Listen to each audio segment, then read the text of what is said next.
First of all, I want to thank my roommate for giving me opportunity about this topic.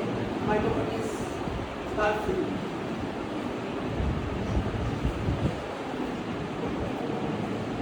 In this topic, we explain the concept, explain some methods, give some example of it, and evaluate how good or bad. And lastly, we discuss about some application of start feeding. Here, what is start feeding? Start feeding is the process of finding the best feeding of cat for a set of data. Suppose we have a set of data, you need to draw a card. You can do it in many ways, but you need to do it in the best way. If we can see from the card as the data is present in card by the breastfeeding, then we call this the card. There is some types of card feeding. Sorry. There are two examples present here: good feeding and bad feeding. If we look at the good feeding, there the red line is indicate the point, data point, and the blue line is indicate the card. You can see the blue line passing through all the red points. It means it's a good card. On the other hand, if you see the bad feeding, you can see the card not passing through all the red line. It means it's a bad feeding. There are some types of card feeding. Actually, in present world, many types of card feeding is present. But here we can explain some useful and important topics that's used in our daily life. First, linear feeding. Linear feeding means if you draw a card like a linear shape, then it's called a linear feeding. Then, non-linear feeding. Non-linear feeding is directly opposite the linear feeding. If you draw a card like round shape or zigzag, it's called non-linear feeding. Then, if we're talking about the best square method, it's one of the best method for card. Like, I will explain you something.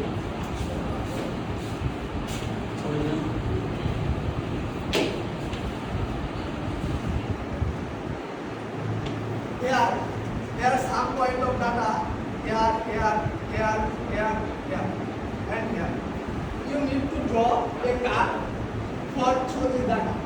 The least square method says the card is passing through as possible as close to all the data.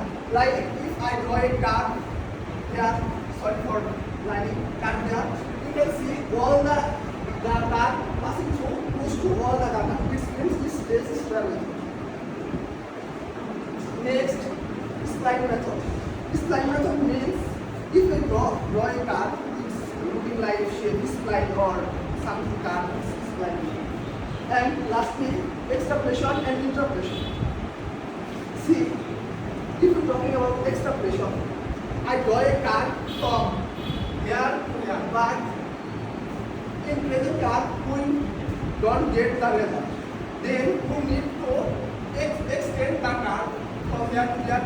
Actually, we get the result from there. When we extend the card for getting valuable result, then it's called extrapolation. On the other hand, interpolation, if we think as the value is present between 2 points or 2 data points, then it's called interpolation. Like my value is here, then it's called here is result, then it's called my interpolation. Next, example for card feeding process. Here is the sweet example. For this example, we need to first of all we need to collect data, and then visualization of data, and then model selection. Which model is select for this card. Then by using this data, we need to breastfeeding of card, and lastly, elaboration of the card. How is good or not? You can see all the data point is present here by black dot, and the card feeding card is go for this red line. It's mean a breastfeeding for now. Next, it's most important and valuable point or slide here. Evaluating card fitting goodness. If you draw a card, how can you say it's good or bad? It's good fitting or good fitting? How can you say? By this evaluating, we can say a card fitting is good or bad. Here, if we explain only 5 topics, we can say it's a good or bad. Here are square method, usual inception, residual analysis, main square error, and last the root mean square. Oh, there is overfitting and underfitting. If you draw a graph where there is overfitting or underfitting, it means your card model is very good.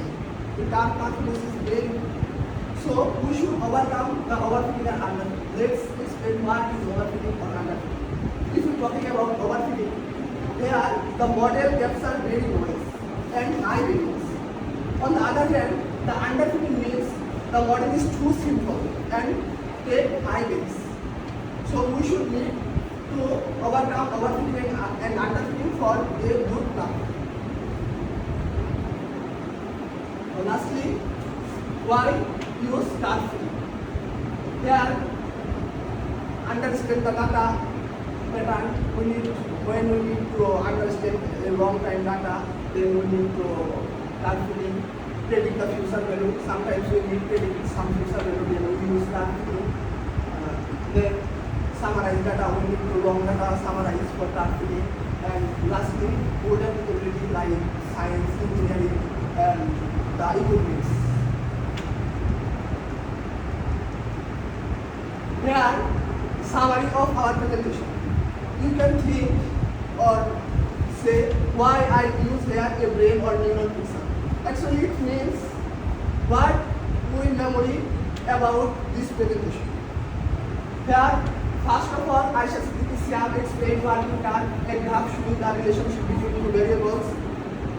Second one, the solution which is represented by parallelly a solution without the analytical for calculation. Third one, Sanya will which explain the standardization technique, adding unknown amount of analytical sample. And lastly, which is explained by me, what is card fitting, creating a card that best represents the data. Here is the reference book. Which analytical chemistry book should I use? Actually, in market or online, many types of books are present, but we just use 4 of them. You can see here the name or motive. And lastly, thank you.